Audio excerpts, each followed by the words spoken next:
Okay, so this is the county school, which was the Cambridge High School. Then it became the Cambridgeshire and County High School, and then it's for boys only.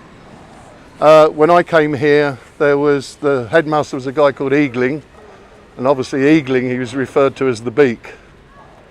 The headmaster who'd just left was John Newton-John, Olivia Newton-John's father. So he was the headmaster here formerly. So you came here when you passed an exam called the 11 plus, which they now say is an indiscriminate age to test people as to whether they go to higher education or go in the mainstream. So if you went here, you'd pass the 11 plus. If you didn't pass, you went to secondary schools that weren't so formal. David Gilmour went to the Purse, which is about 800 yards up there. So if you went here, you went here from when you were 11 to at least 16, maybe 18. Roger, Waters and Storm were 2 years above me, so they didn't really want to talk to kids if you've been to school in lower classes. Syd was a year behind me. It was a school that thought it was a public school. So we had to join when we were 14, the junior military regiment, and had to be in the army. And on Wednesday we had to come in full kit and be inspected and have a whole day of square bashing and whatever. Syd and others, their mothers could write them letters saying that they're Quakers, conscientious objectors, right? So he wasn't in it. All the others were. But they formed alternatively a gardening club, which the rest of the school called the Flower Club. That these were precious little fellows that weren't up to marching around or handling guns. So the school, for that reason, humiliated them by they didn't put flowers or do gardening. When we square bashed all afternoon, they had to sweep the litter and weed, and getting all the catcalls from all the others. That was to humiliate them, that they weren't going to be men. The other thing about Syd was, from when he was 4, he came to live just across the road there at 183 till he was 19 and went to London. That was the family house. If you go to their mortal remains, the Pink Floyd exhibition, the ultimate, which is at the Victoria and Albert from May till October, it's centred around each of the guys, how they grew up, things connected to them separately, then goes on to how they met and the band gets formed and they play. In one section will be the cane that was used to cane us and the punishment book. And in it, the cane will be there, or should be, Roger Waters has agreed. It will show that Syd got caned for being persistently late to school, living 100 yards away, not wearing his tie and not wearing his blazer. Roger Waters got caned. The term today is not the same term as it was. It's for interfering with the younger boys, but that was what you call bullying. It wasn't what it means today. It was bullying. But then when you came here and you first joined the school, you were bullied by the guys above, right? They were bullied by the guys above them. Then it sort of stopped after 3 years and that all finished, but that was prevalent here as well. There was prefects detention. You could be brought in if you committed a felon or a misdeed on the cadet force day. You had to come back on a Saturday and you had to be inspected again, strip a Bren gun down, put it back together and run round the school so many times as a punishment. So that's why we all mostly hated the school, and why Roger wrote that "We Don't Want No Education" is about this school.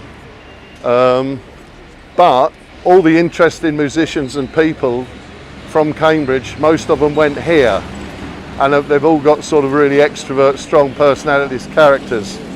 Martin Amis was here as well, the author, and several other guys like the head of MI5, was a year below me, or the ex-head, and there was sort of a lot of that. So it was okay, but it wasn't a great education, but it was a great way of growing up, and you had to be very streetwise.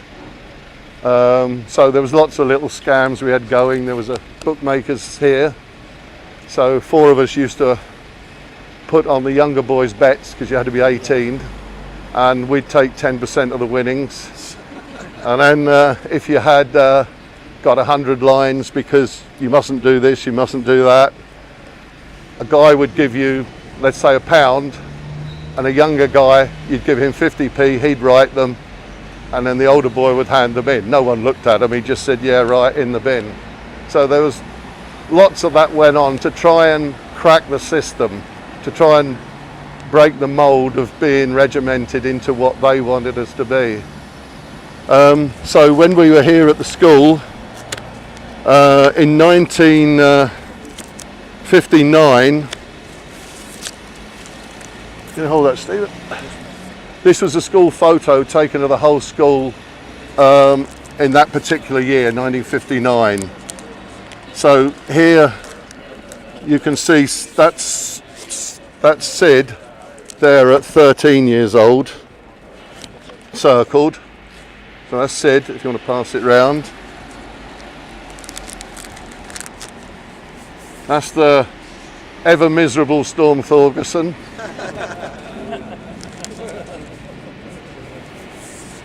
There's Rog Waters and Rado Close.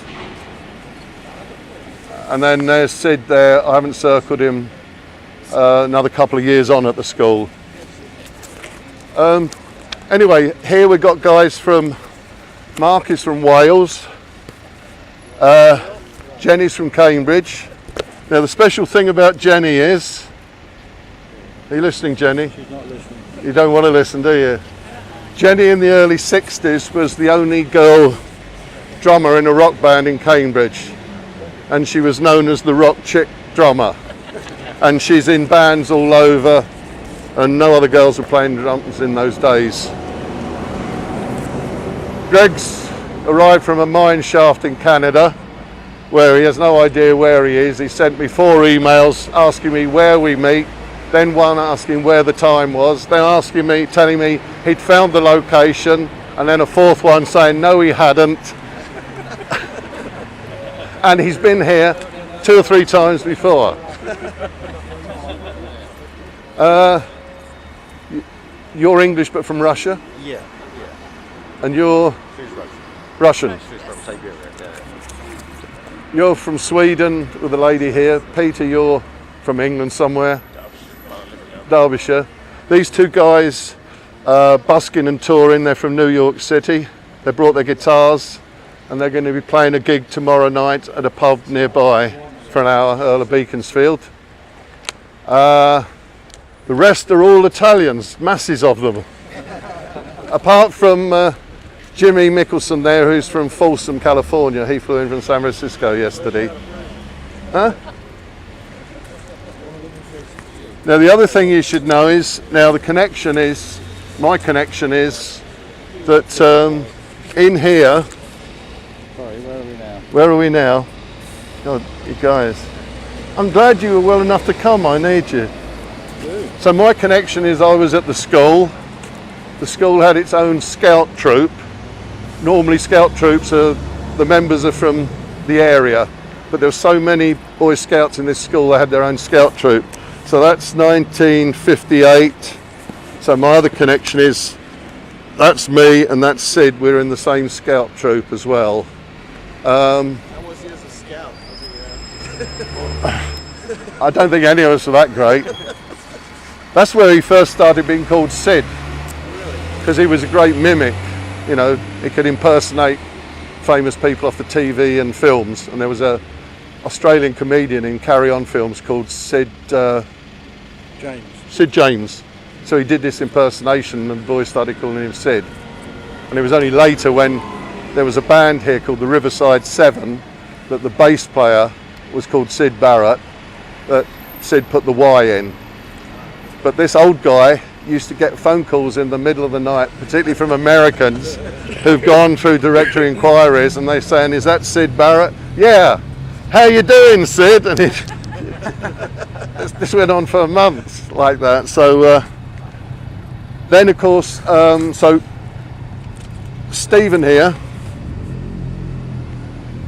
we've known each other since we were teenagers, and during that time we used to hang about together, and he was in a band. He was a drummer, and they had a band. They wanted to get rid of the manager because the manager wasn't getting them any good gigs, and all he wanted to do was screw their girlfriends. So, is that right? Just about. Yeah. So he and another guy, Alan Barnes, came round to my house and talked about a new band, and would I manage it and get the gigs and do the roadie thing. And then he was looking up in my bookcase. Yeah. Your girlfriend did have a van. Yes. That was important. Yes. Was that one of the reasons the others, your girlfriends, didn't have a van? Are you now telling me that? Yeah. If she hadn't had a van, I'm surplus to requirements. Well, no, you turned out very well. Thank you. Only under your guidance. Of course. Yeah. So I was doing a lot of French, and I had a lot of books on the shelf by a famous feminist writer, French writer called François Séguin. And one book was called Those Without Shadows. And he spotted it and said, "Those Without, that's got to be the band name." Now, in those days, everything was the Rolling Stones, the Beatles, the Ventures. And everyone said, "God, that's off the wall, that's crazy, they're stupid. What sort of name's that?" Now everyone looks back and said, that's a really cool name, particularly to come up with in the 60s. Anyway, Stephen went on to Cambridge School of Art, and Syd became one of his best friends. They were sitting next to each other at Cambridge School of Art. And then he came along one day and said, you always had trouble getting musicians because they were playing football, or they were with their girlfriend, or they got drunk, or, there was just thousands of people wanting to be in bands. So he said, "I've got this guy, Syd, I went to school with, he wants to be in a band. Can he come and fill in when we need him on bass guitar?" So, yeah, sure. So Syd played about 10 times? Probably a bit more. A bit more bass guitar, not rhythm or not lead then. And so he came along, played all the gigs, which is one of our gigs. That's the photo of Syd in 1965. We played a gig.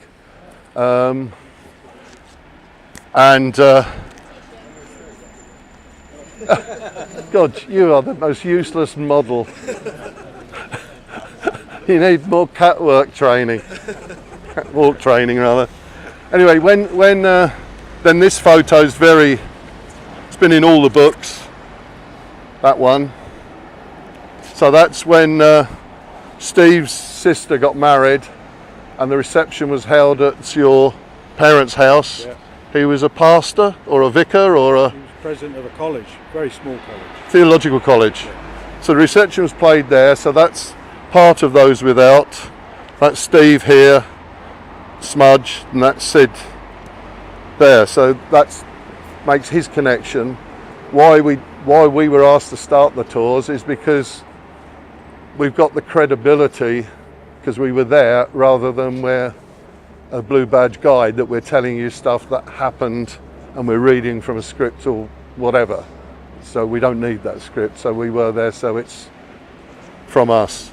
And then Syd sort of went up to Camberwell, and then when he came back to stay with his mother, he'd fill in on gigs till I think it was the end of 65. We sort of disbanded. Steve went off into theatre, and so on. Now, of the original 5 guys that were left, plus me 6, there's only Steve and I alive. Another guy, Alan Barnes, he died 12 years ago. Yeah. Again, abuse of alcohol and drugs. This guy ended up sleeping rough and died of natural causes on a park bench, sleeping in bushes and woods. And another guy got hit side on a roundabout and was killed instantly in a car accident. Since then, Stephen, he's very famous but not known to you guys. He's one of the top he's one of the top 3, 4, and I can never say the word. The top. The top, Scenic sculptor. scenic sculptor. That wasn't the word, was it? No, it wasn't prosthetic you used to use, something funny. I don't know. If you've ever been to Phantom of the Opera, all the figures standing on the staircase that don't move, their heads are all made by Stephen. The whole thing, the whole lot. The whole lot. And the proscenium arch. Have you got a photo there? No, we've got the photo, also hundreds of operas, Well, the backdrop of AC/DC tour. Steve made that, that's the Mandela concert, the full thing. That's an opera, that's Tommy from the Who thing. Is that not Tommy? that's AC/DC. That's AC/DC. Angus. That's AC/DC. That's the Chitty Chitty Bang Bang car Steve made. Freddie Mercury. Freddie Mercury for Toronto and Manchester he made. And that's the Rolling Stones backdrop he made. So you deserve more recognition, but you deserve more work and more money. More money. Thank you, that's a very good speech. Right. Yeah. What happens I've got all their money, so any of those things you've seen, Stephen's been doing this 30 years, so and for lots of private. Should we go along? You moving? Yeah, we'll move along.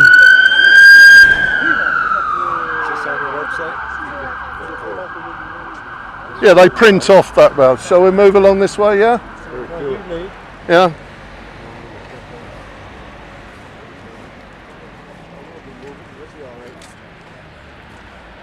You need a little bit of recognition because you were individually famous then. We were. We had our 5 minutes of fame. Yeah? And I loved it. Yeah. I loved it. Well, it's still good that people know the overall history, who people are, and it's interesting. And it is, I mean, a girl drummer in the 60s is, a girl rock drummer in the 60s is, well, rare. Huh? Yeah, but they're very rare, aren't they?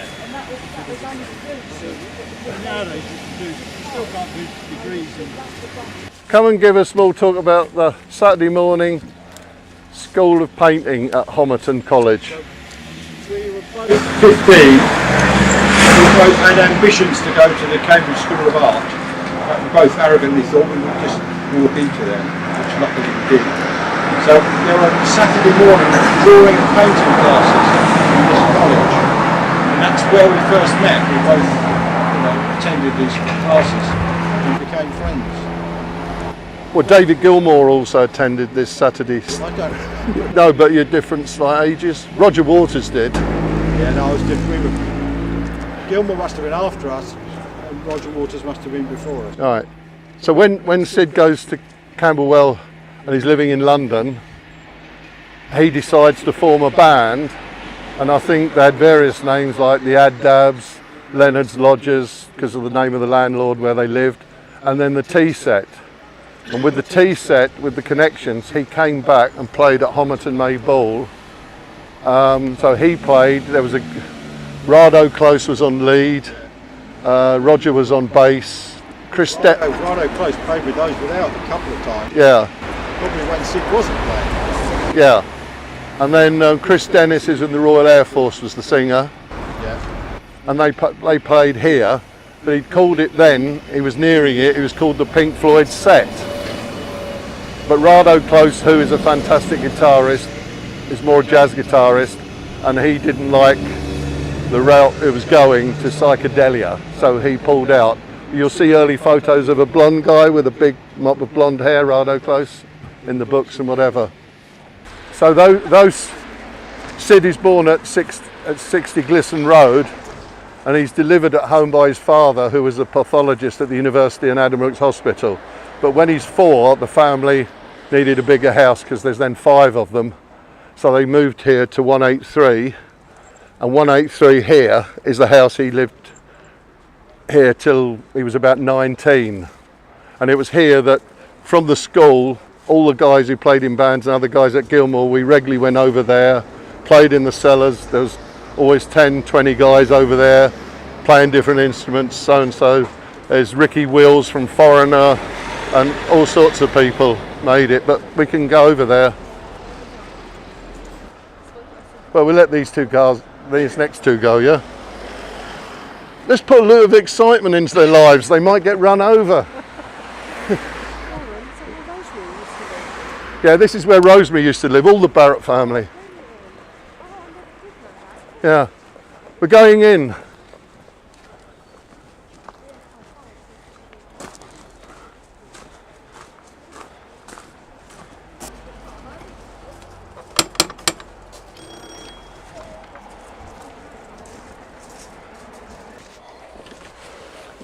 Hi. Pippa here. Mum. She knows. Mum.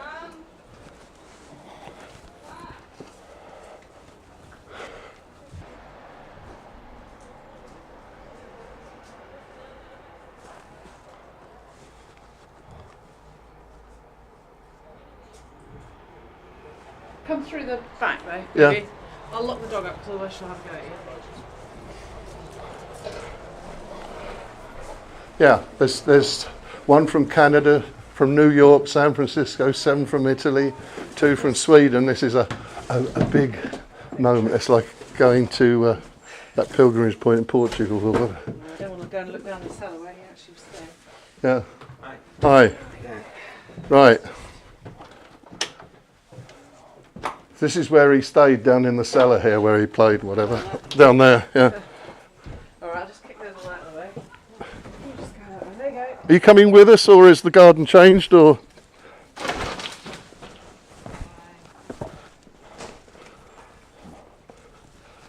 Hi. Oh, yeah. Oh. We're just. I'm sure there's only 25 of us. Jesus Christ. How did you arrange that? Well, I came. Ask nicely. They've never allowed anyone through or in the house before. We did a tour where we had a coach out there, and these crazy Italians all jumped out and ran to the front door to take photos. And I said, you can't do that. It's someone else's property. So I came about a month ago, and Pippa said, I said it'd be a one-off. It's a special thing because of this concert of Syd. And she said, yeah, that's no problem. Make sure you knock on the door.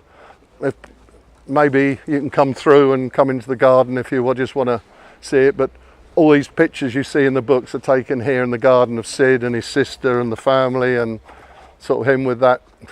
Is it a tiger with the teeth? He's holding a. It's an animal. A lion. A lion.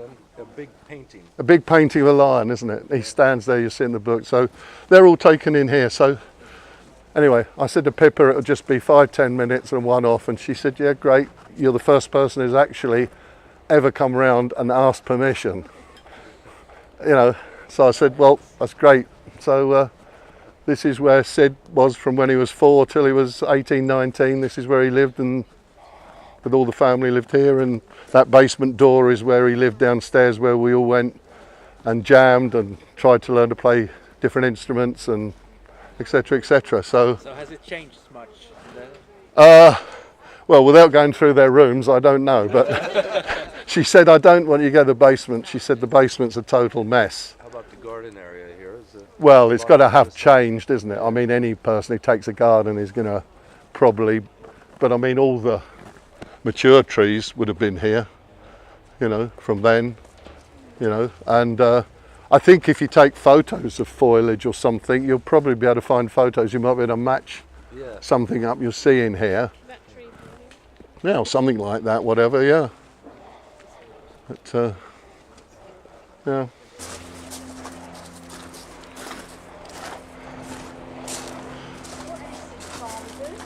He was a pathologist at the university in Addenbrooke's. So he delivered Syd because obviously he was a doctor.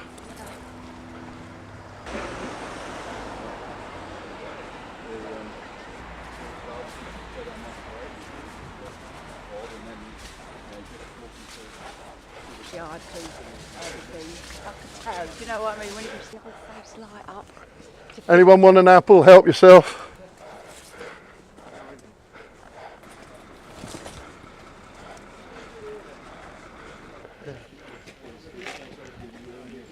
Are you all here?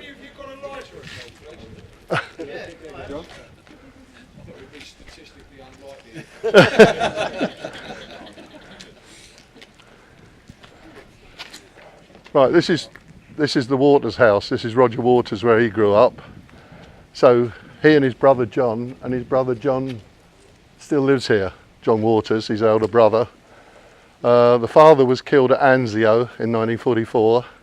So the mother, Mary Duncan Waters, brought them here to Cambridge because she had a sister 2 doors up from the house where Syd lived. And she was a teacher.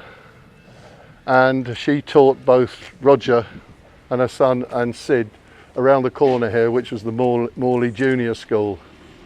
She was also the local secretary of the CND, Campaign for the Nuclear Disarmament, and he was a big young militant socialist who used to sell the socialist worker around. He's very left-wing, Roger. So we used to come here for meetings as young people to talk about socialism and fighting for the Labour Party and this, that and the other. And she was great. She was a great woman. He, in fact, his first wife, he married, Judy Tripp, is from one of these houses, but I don't know which one. His first girlfriend who he first married is from here as well. Anyway, John, when I spoke to John, he doesn't want to sort of come out or see anyone, but he said he'll know what's happening. If they want to take photos, whatever they want to take of the house, that's fine.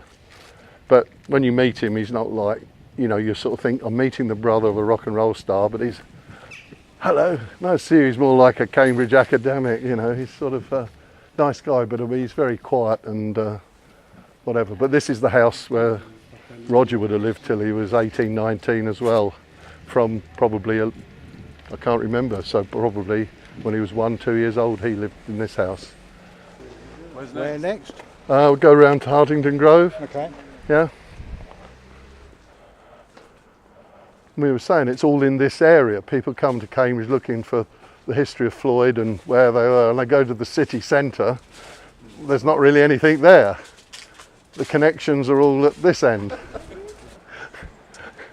Right, in 1962, Roger Waters organised the CND march in Cambridge. And on top of that, he wanted to organise a gig in the evening, which is in March 62. So he put together a band with a guy who was also at the county called Jeff Mott, who later had a band called the Boston Crabs. And I won't mention anything. Yeah, no, Jenny was married to one of the Boston Crabs. Yeah, she's married, I don't know, dozens of musicians. No, that's a slight exaggeration. Yeah. 3? 2. Oh. So the band was formed with Syd in it, Clive Wellham from Joker's Wild, Jeff Mott. And so they played here on the Saturday night in March 62, and that was Syd's first public and live appearance as a musician. But the band was only put together for that one night. It was a one-off thing. So Jeff Mott and the Mottos existed for one night, one gig, but this was Syd's first public appearance playing a guitar. And Rogers, wasn't it? Probably Rogers, yeah. So when you go in there, it's just like a typical old-fashioned English just hall with a little stage at the end. Yeah. I should imagine lots of you have seen clips of Syd shopping and moving about and going around his bike and going in and out. So this is his local shops. So these two, Belzano's, he was always in having a coffee or something, and this is the post office he used all the time. So if you look behind him on some of those videos, you'll recognise some of these shops. Hi.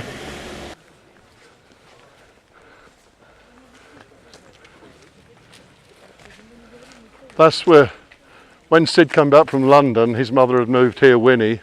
This was as he came back to live in the late 60s, early 70s, and this is where he lived, and he died here in this house. This is Syd's house. He had diabetes, but he died of liver cancer, but Rosemary brought him back to die here. So it was offered for sale at 300,000, but it made 400,000. But the people who are in it now rent the property, and they were very sensitive. They've had to sign a clause saying they will not entertain anything to do with Syd Barrett or tours or whatever, and no one is to enter the garden and have photos taken of the house. But the public way of the road and the street, you can take photos of the house. This is public domain, yeah? Well, how many years did he live there? Well, Winnie must have moved here in 70 or 71, and he lived here till he died. Yeah. But he was petulant when he was a kid, and because of the abuse he'd had with the drugs and that, he could get a bit out of order. So Rosemary took his mother to live with her, and he lived here on his own. Okay. And There's some stories from the neighbors here. You heard about them? no, Describing what he did, what he yeah. did in his back garden. And he had some fires. Oh well, yeah. The place was a total mess. I mean, he slept basically in every bedroom at different times. Painted the walls, made his own furniture, which absolutely terrible. All his furniture was from the charity shops, or was going to be thrown away. And I don't know if you've seen the stuff that's sold in auction.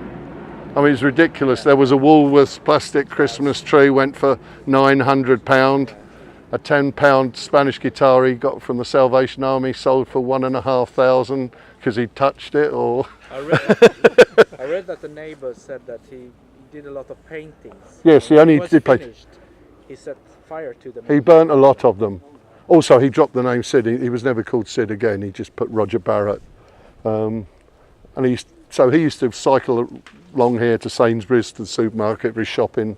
But if no one bothered him, he wasn't quite there. He'd sort of stare through you. He wouldn't really recognise you, but no one wanted to pursue it or do anything. There was a couple of unscrupulous people sort of knocked, and a guy tried to sell a video about 2 minutes where he's knocked on the door, and Syd's opened it, doesn't know what's going on, and the guy's shooting him and then tried to sell it on eBay for £1,500, and then the Pink management have got so much power that disappeared within 2 days. The guy lives in Cambridge. He's the same guy who paid for the little plaque to be put on the bench in the Botanic Garden. Okay. Yeah, there's a bench there, and he's put a line from the Piper as the gates of dawn. This guy paid. Now that bench isn't necessary, like you say about Syd. Did he sit on that bench? Millions of us sat on every bloody bench, I mean. We've all been there if you come from Cambridge. But his father's main interest was botany, and he was always in the Botanic Garden so much that he had his own key. Anyway, this guy's put that there, that bench, and it gets moved all the time, as though whim is, but it attracts people who go to see that bench saying, oh, Syd's bench, we'll have a photo taken on that. Yeah. And they have to pay £7 or £8 to go into the Botanic Garden. So, indirectly it brings in the money, but he no more sat there than he sat there or on that chair or on that cafe seat, just like everyone does, yeah? But you've all got this. I've given you a copy of the real estate information for buying this house, which was £300,000. It went for £400,000. I mean, the house, they paid £100,000 more for it. Now property itself, if it wasn't anything to do with Syd, would be probably worth 650,000, and the Syd connection then now makes it 750,000. Okay, so you think that's Well, they don't want people crawling all over it and putting out video shots of inside and this, that, and the other. Because he left the house to Rosemary and his art, and then he left all the royalties to the Barrett family. But she's now firmly in control of the royalties and everything. And she's a really nice woman. She's lovely. She's really sweet. She still lives somewhere here. She lives in a village. I can't tell you the village, but it's about 8 miles out. But she'll be at the gig tonight with her husband.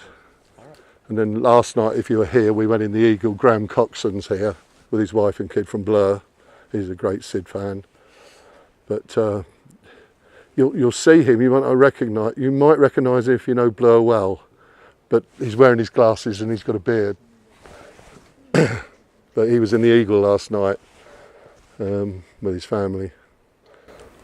I was going to ask, do you think the people that own the house are going to do something with it in the future as a sort of tourist No idea. attraction or something? Well, no, they haven't sort of... I mean, in one way, all these people who own these houses are aware of who lived in them and why people like us stand outside in the street, right?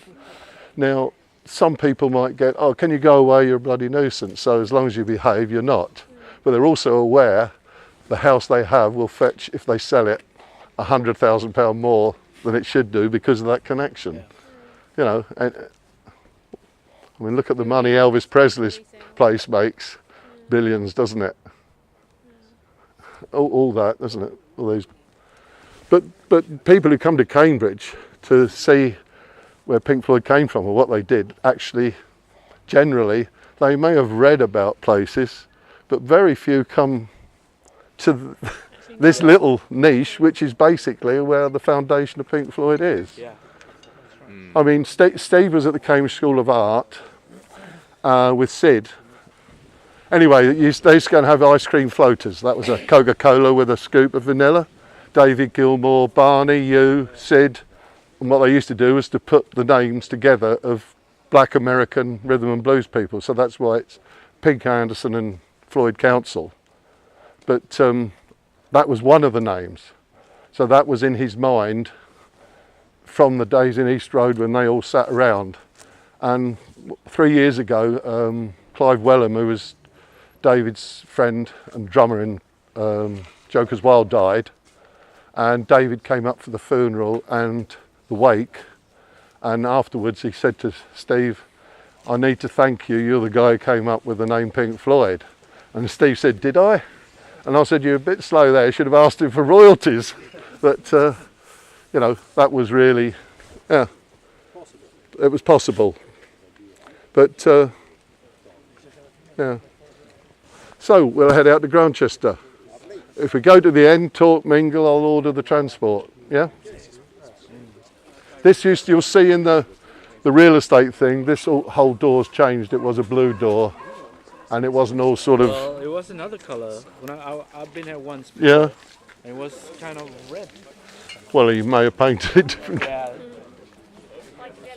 Yeah.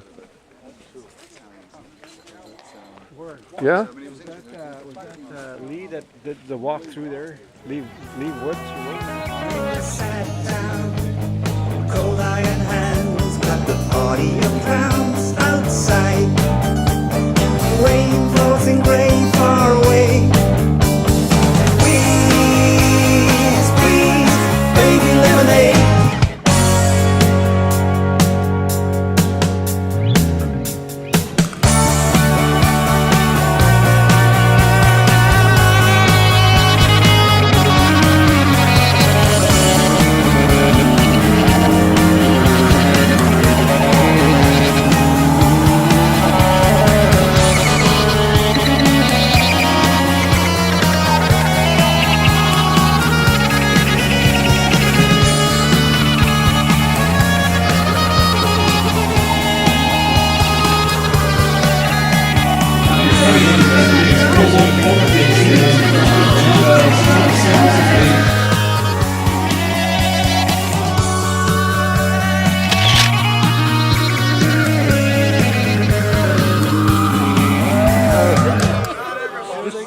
Are you going to send them to us?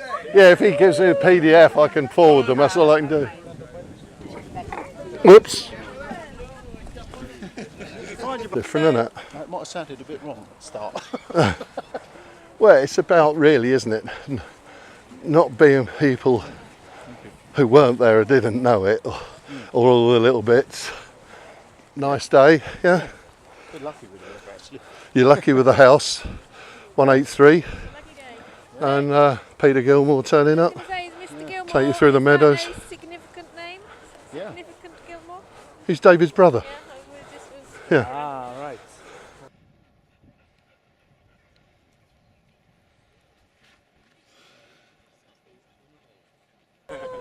It's the It's nature. Good fortune. Это собака виновата. it's the famous Grantchester meadows. Or didn't they? You only knew about the music.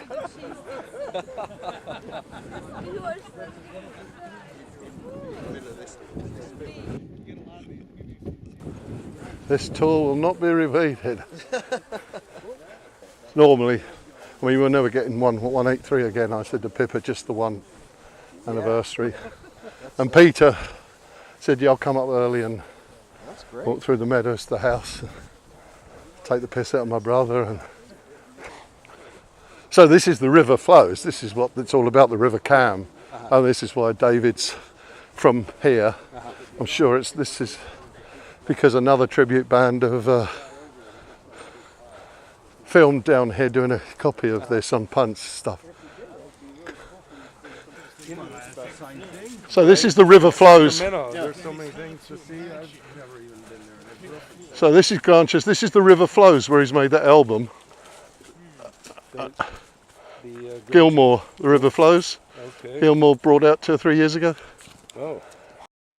Just in the middle and the next one, they used to have electricity so you could skate at night and have lights. And apparently it's the inspiration for The Lion, the Witch and the Wardrobe. Yeah? Yeah. Where they go through the back of the wardrobe into a strange winter land. Yeah. And there's a gas lamp there in the middle of the forest. Huh? Yeah, I did it once and ended up as a deep sea diver.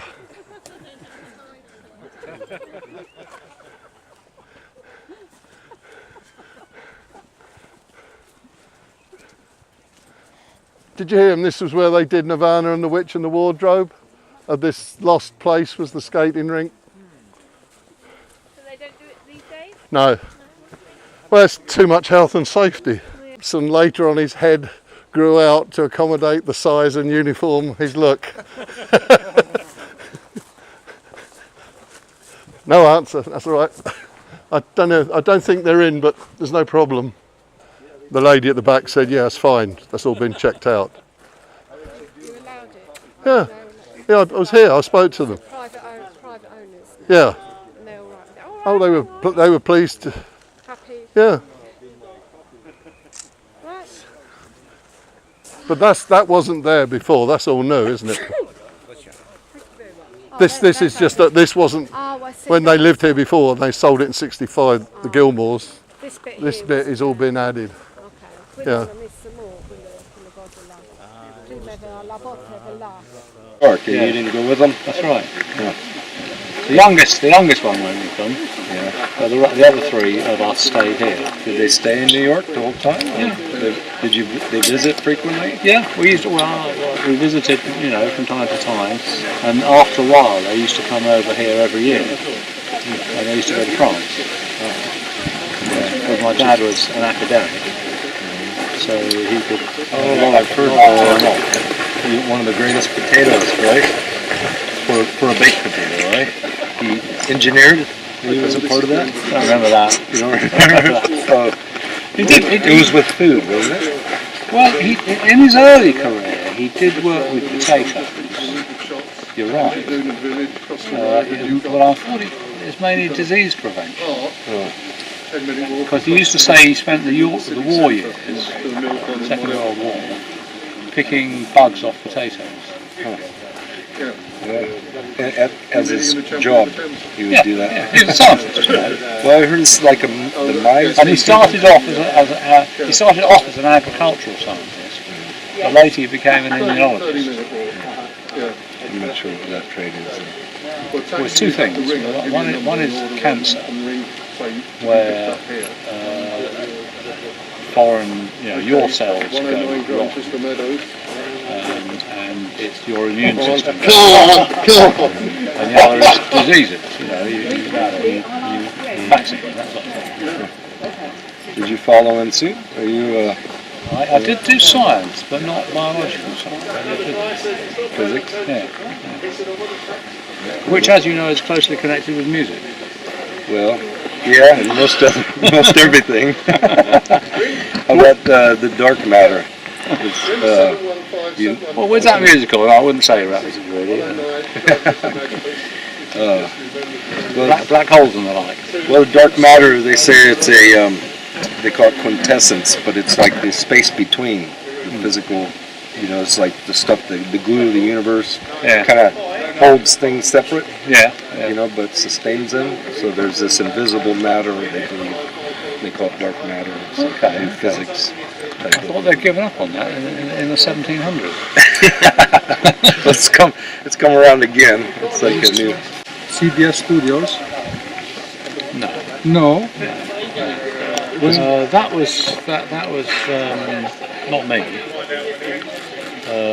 But that was his album, yeah. He did two The albums. first album Yeah. of That was with Ricky Wills and Willie Wilson.